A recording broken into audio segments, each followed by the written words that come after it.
Bueno, suficiente azufre como para lo que hemos mostrado en Libia. Y cuando repartió riquezas con todo aquello que le acusaban y fue recibido oficialmente otra vez en la comunidad internacional, el desaparecido coronel Gaddafi dijo un discurso que tal vez generó las consecuencias que ahora ha sufrido. Dijo demasiadas cosas que no estaban tampoco acostumbrados a oír ahí.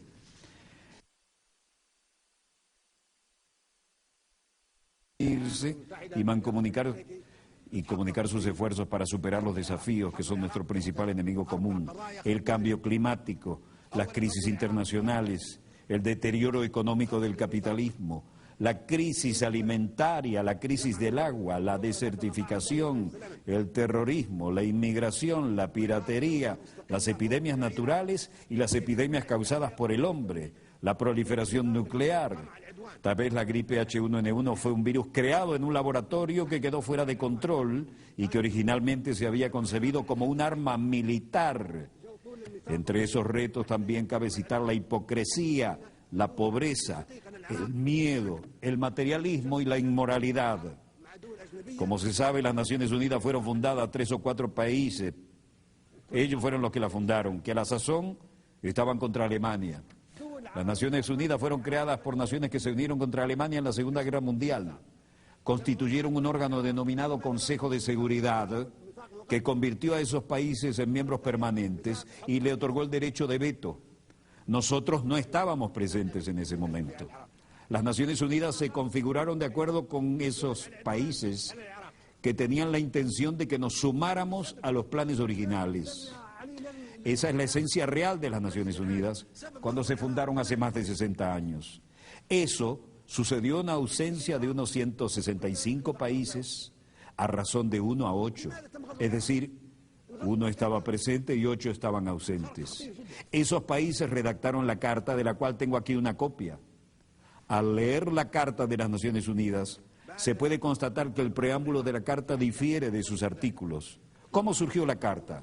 Todos los que asistieron a la conferencia de San Francisco en 1945 participaron en la redacción del preámbulo, pero dejaron los artículos y el reglamento interno del llamado Consejo de Seguridad en manos de los expertos, los especialistas y los países interesados, países que habían establecido el Consejo de Seguridad, los que se habían unido contra Alemania. El preámbulo es muy atractivo, nadie lo objeta, pero todas las disposiciones que aparecen después lo contradicen completamente. Rechazamos esas disposiciones y nunca las respaldaremos. Se volvieron obsoletas después de la Segunda Guerra Mundial. En el preámbulo, por ejemplo, se afirma que todas las naciones, pequeñas o grandes, son iguales.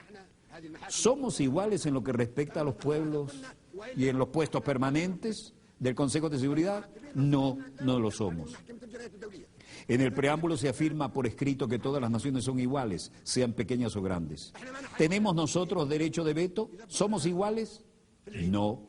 En el preámbulo se dice que tenemos igualdad de derechos, ya sean nuestros países grandes o pequeños. Eso es lo que se declara y lo que acordamos en el preámbulo. Por tanto, el veto en el Consejo de Seguridad contradice la Carta. No aceptamos ni reconocemos el veto.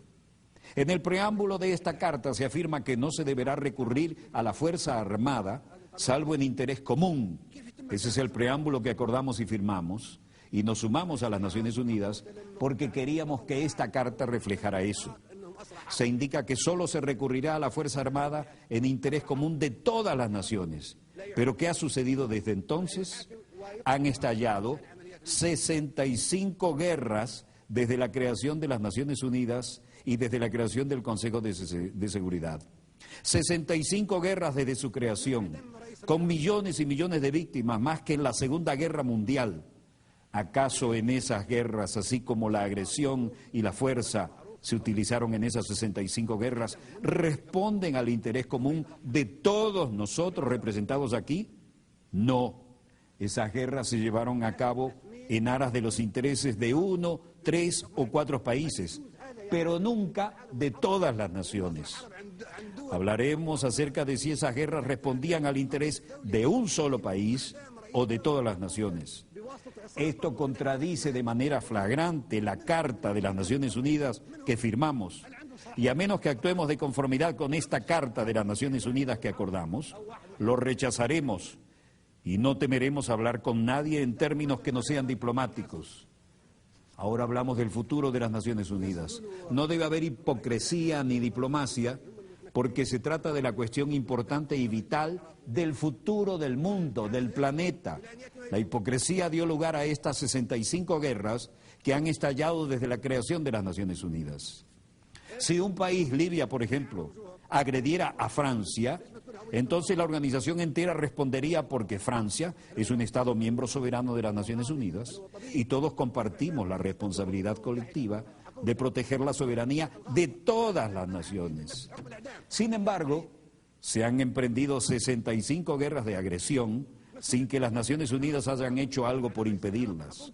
Otras 8 grandes guerras violentas cuyas víctimas suman unos 2 millones de personas han sido emprendidas por Estados miembros que disfrutan de los poderes de veto en el Consejo de Seguridad. Esos países que pretenden que creamos que tratan de mantener la soberanía e independencia de los pueblos, utilizan en realidad la agresión contra los pueblos.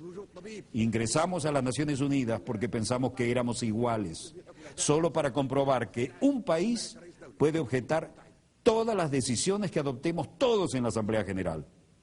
¿Quién le dio a los Estados miembros permanentes del Consejo de Seguridad esa condición? 4 de ellos se concedieron esa condición ellos mismos. El único país que nosotros en esta Asamblea elegimos con la condición de Estado miembro permanente en el Consejo de Seguridad es China. Ello se hizo democráticamente, pero los demás puestos nos los impusieron de manera no democrática a través de un procedimiento dictatorial llevado a cabo en contra de nuestra voluntad y no debemos aceptarlo. La reforma del Consejo de Seguridad que necesitamos no es la de un aumento del número de miembros, lo que solo empeoraría las cosas para utilizar la expresión común. Sencillamente perpetuaría la proliferación de la superpotencia. Por consiguiente, rechazamos que se aumente el número de puestos permanentes. La solución no es contar con más puestos permanentes, lo que sería muy peligroso.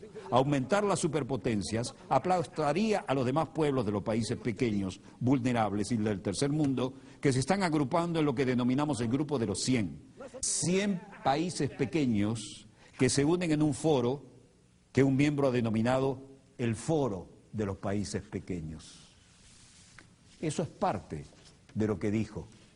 Tal vez al volver a ser parte de la comunidad internacional, ese discurso ya marcaba su independencia absoluta y tal vez fue algo que marcó su futuro magnicidio.